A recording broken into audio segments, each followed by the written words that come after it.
It's my sister's husband who has a crush on me, and I can't reveal to my dad the real reason why she won't stand next to me. I, 31 female, have a half-sister. Ellen, 34, female, same dad, different moms. No, I'm not the result of an affair. Ellen and I are not close, and never have been. We only saw each other at family get-togethers. Ellen has a husband, Tom, 34. Tom is a nice guy, and when she introduced him to the family, he and my husband hit it off. And my husband ended up hiring Tom to work for him. Tom and Ellen got married and had a baby. And during this time, they started having problems. Hear this from Ellen, but from my dad and from my husband, who was told by Tom. Tom then started staying really late at work and then progressed to coming over to our house often for drinks with my husband and, by extension, me. He became a regular visitor to our house and began unloading his problems. This went on for about 8 months until one evening Tom was quite tipsy and admitted he'd developed a crush on me. Understandably, this meant he didn't come back to our house. He has profusely apologized for this and we're fine now, but obviously, I just prefer some distance. I guess that whole thing was a wake-up call for him because he and Ellen started going to counseling. During the counseling, he told her what had happened because Ellen called me and screamed at me for the whole situation. She said she and Tom would never be in the same room with me again after what I'd done. She made excuses for not coming to family gatherings I was at for a while before my dad confronted her, and she said we'd had a falling out and weren't speaking. I went along with this because I didn't want to tell my dad the truth either. It's been over a year of this, but this all came to a head over my dad inviting both of us to our families. New Year's Eve and getting mad that Ellen wouldn't come if I was going. He started ranting at me that we needed to grow up and make peace, and if we didn't want to talk to each other, fine. But not being able to be in the same room was nuts. I got sick of being berated and said, I agree, but it wasn't me who started it. My dad then demanded to know what the fight was about and wouldn't let up. Eventually, I just told him. He's furious. He called Ellen and yelled at her. He called my husband and yelled at him. He is seething that no one told him that he's been acting like things are fine with Tom this whole time. Ellen is furious with me for telling Dad, saying I did this on purpose and I've ruined things with Tom after she worked so hard to fix them. I feel bad for the results, but I also feel like carrying this burden of this rift that I didn't cause was unfair on me in the first place. I've kept quiet when I didn't have to, but once I was getting heat over it, it just became too much. I, the a-hole, for spilling. Now, for me, in this, it may be the wording, and I may be completely off on this one. After the news came out that Tom had a crush on you and, this was a wake-up call for Ellen Ann during the counseling, he told her about what happened, so we don't know if that was the full truth or not, because then Ellen Ann called you and screamed at you for the whole situation about what you had done. It immediately had me thinking, has Ellen been told the full truth here? Because it certainly doesn't feel like it to me. Again, that might be just a flying statement there. Might be completely wrong, but it felt that way to me. Commenter says, Tom has agency over his relationship with Ellen and how he acts on his unreciprocated feelings towards you. Ellen has agency over her relationship with Tom and how she chooses to process his emotional infidelity. You have no agency in the situation, given that you just happen to exist as yourself. And Tom developed one-directional feelings while being estranged from Ellen. Her blaming you for the situation is nothing more than displacement of her own anger at Tom and insecurity in her relationship with him. She has nothing to be mad at you for, only Tom holds that burden for his emotions, and her for whatever part she had to play in that early estrangement. NTA commenter says, not the a-hole. Your sister made the problem about you, lied to your dad about what the problem was, and caused the rift in the family over her own insecurity. You did the right thing in all of this, and shouldn't have to take the heat of being the adult in the room. Community says, not the a-hole about this particular thing, but I think you should have done your sister a solid and sent Tom home when he started socializing frequently at your house, not because of the crush, but because, presumably, she was at home with the baby all the time. Alaka replies, saying, thank you, I'm so glad someone else noticed that Tom spent 8 months hanging out at their house drinking most nights while his wife was at home with a newborn because of problems. And OP and her husband just enabled it. Commenter says, not the a-hole for spilling. But you were the a-hole for allowing him to come over for 8 months while your sister was home with a newborn baby. Do you know how difficult it is in those first few months? Couple that with postpartum and marital issues. None of that is your fault, but I think you guys enabled him. Now, focusing on the wrong part of this, not really about the crush, but more about the fact that you allowed a husband to escape and drink in your home without so much as a heads up. She feels betrayed. It feels a little weird that you could show compassion to her husband, but not her here. Are my thoughts on the story. This isn't just messy, it's spilled red wine on white carpet levels of messy. Tom's out here treating his marriage like a group project he forgot to contribute to, while Elon's directing her anger at the wrong person. Newsflash, existing attractively isn't a crime, but abandoning your postpartum wife for 8 months of whiskey therapy, definitely. Is the real victim here? That poor baby who's probably being raised on a steady diet of drama and poor life choices. Now, let's move on to our next story. A bully harassed my daughter at school, and the school ignored my complaints. As soon as the bully saw my girl, I had him arrested. The entitled principal cornered my daughter and browsed her phone without our permission, claiming she was a terrorist. My daughter's 7th grade has been bullied at school off and on all year this year and the end of last year. I've reported it, and they try to assure me they'll handle it, but I guess they don't, because the bullying always starts back up. I'm pretty sure they pull the bullies aside and tell them to knock it off, but there are no real consequences. Well, yesterday I got a distraught text from my daughter saying the same boy was picking on her again, asking her if she prayed today. My daughter has freedom of religion, so she's exploring different ones. He was throwing things at her a quarter, hit her right between the eyes. The boy swung a laptop charger and tried to hit her with it, not once, but twice. Then he ended up grabbing her by the shoulders and doing backshots, which I learned is pretty much dry humping from behind. Now, I get that teenagers will do teenage things, but this was unwarranted and unwanted. I called the school, and they transferred me to a guidance counselor who wasn't available, so I left a voicemail. He hasn't called me back. I called back today to request a conference with the principal, guidance counselor, and school resource officer, if I can get them. I was supposed to be transferred to the principal to leave a voicemail, but it rang 3 times and I was hung up on dot so far. I've called the school board, who told me to talk to the principal, and I sent her an email telling her to call me. I've contacted the school board representative in my district via email. I've emailed the school directly. I also filed a report online, because that's what they had me do last time, and I was trying to get ahead of things. At this point, I don't even want to send my daughter to school. I kept her home today, but I know I can't keep doing that, or I'll have the truancy officers on my tail. The only good thing we've got going right now is that we're moving in the next month or 2, and my kid will be in a different, supposedly better school anyway. What should I do that I've not done yet? Since that boy dry humped her and I have a pretty good idea of where he lives, would it be worth it to say screw the school and call the local PD, or is that going overboard? I just want to protect my kid, and I know I can't protect her from everything all the time. But damn, also, I wanted to say thank you to every teacher on here. I have all the respect in the world for each and every one of you. I always wanted to be a teacher, but now I'm kind of glad I didn't, because I don't think I could deal with the way schools are today. If no one else tells you today, I want to say thank you for everything that you do.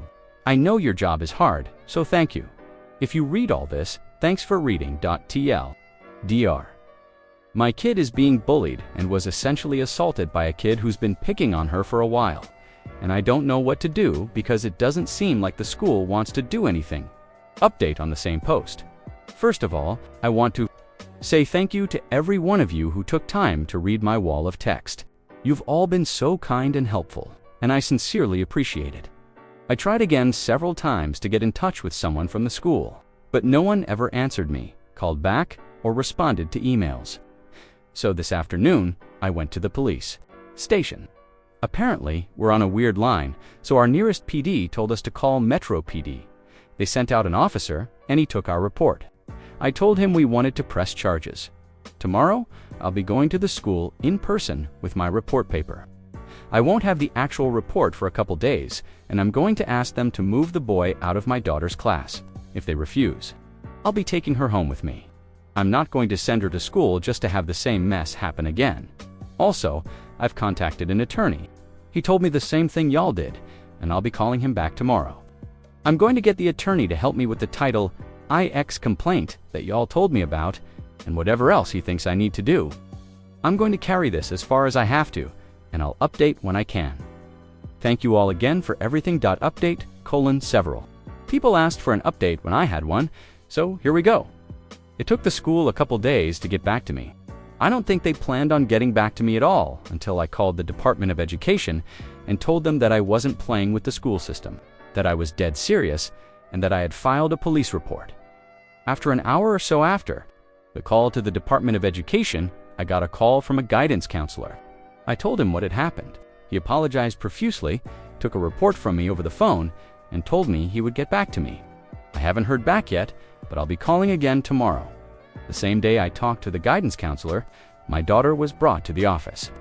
To fill out a report, I had told her the night before not to talk to them without me. I told her to call or text me, and I'd be there in 10 minutes or less. She didn't talk to them, but she wrote out a report for them.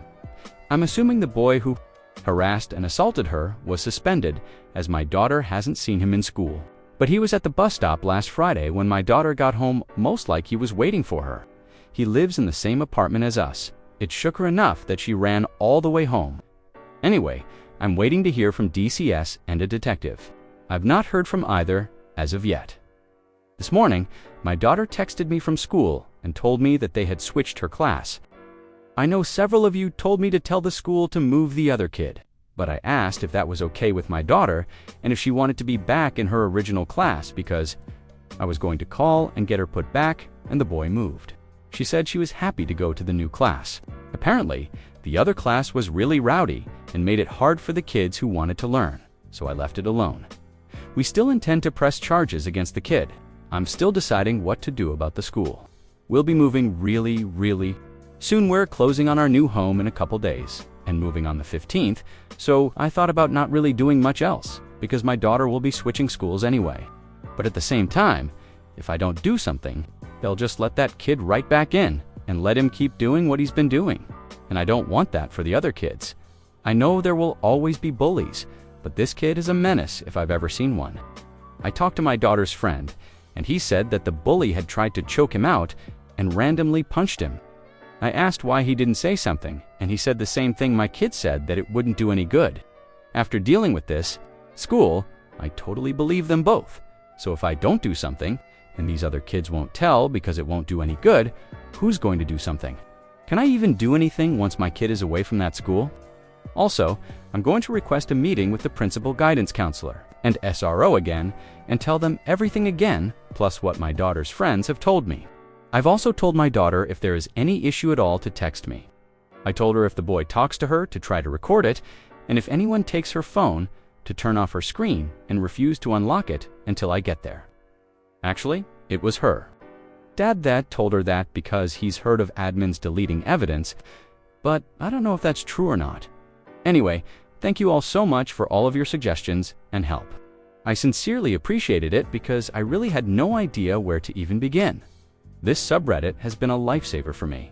If there is anything else to report before all this is over, I'll do another update. Update to last week, the detective called. Mian said that he doubted the juvenile DA would want to follow through with the case, but he emailed her. This morning, he called me and said that the DA wants to charge the other kid with sexual battery. He asked me if I wanted to go through with it or if I wanted to let the school handle it. I informed him that all the school did was suspend the boy for 3 days and move my daughter from that class. I told him that I didn't think that was enough and that I did want to press charges. So I don't know what's next from here, but at least something is going to be done. And maybe the kid will learn his lesson. Update 3. So this will probably be my last update. The boy who assaulted my daughter did end up going to the juvenile detention center. The detective had told me he doubted the juvenile DA would want to pursue it, but he called back a few days later and said she did want to, so we did. The kid did a few days and was released. There is a stay-away order, which means if he's at the park and we show up, he has to leave. He can't go anywhere near my kid. But yet, he still goes to the same school and rides the same bus as my kid. Well, a few days after he got out, my daughter texted me saying, "Mama, I think I need to come home. I don't drive, so I would have to use Uber. I asked why, but got no response. My kid never asks to come home, so I got an Uber, thinking she was sick. Nope, my daughter had been pulled from class and ordered to unlock her phone and hand it over. She told them to call me, and the principal said, "Oh, don't worry, I'll be calling your mom." She kept on and finally intimidated my daughter into unlocking her phone and handing it over. They stood there and went through it. They told my kid that Homeland Security had received a threat from within the school that had been traced back to my daughter's phone. I had no idea until we were back in the Uber. So as soon as we got home, I called the school and demanded to speak with the principal. They put me through, and she gave me the whole story about Homeland Security, but she did it with a nasty attitude and tone of voice. So I gave it right back. I asked her, even if they did trace it back to my kid's number, how did you know? It was her number, she just recently got the phone, and the number IT isn't on any paperwork. So how did you trace it back to my kid specifically? She didn't have an answer. Then I asked, and why didn't you call me? You are not to go through her phone without me there. That's my property. The phone is in my name and belongs to me.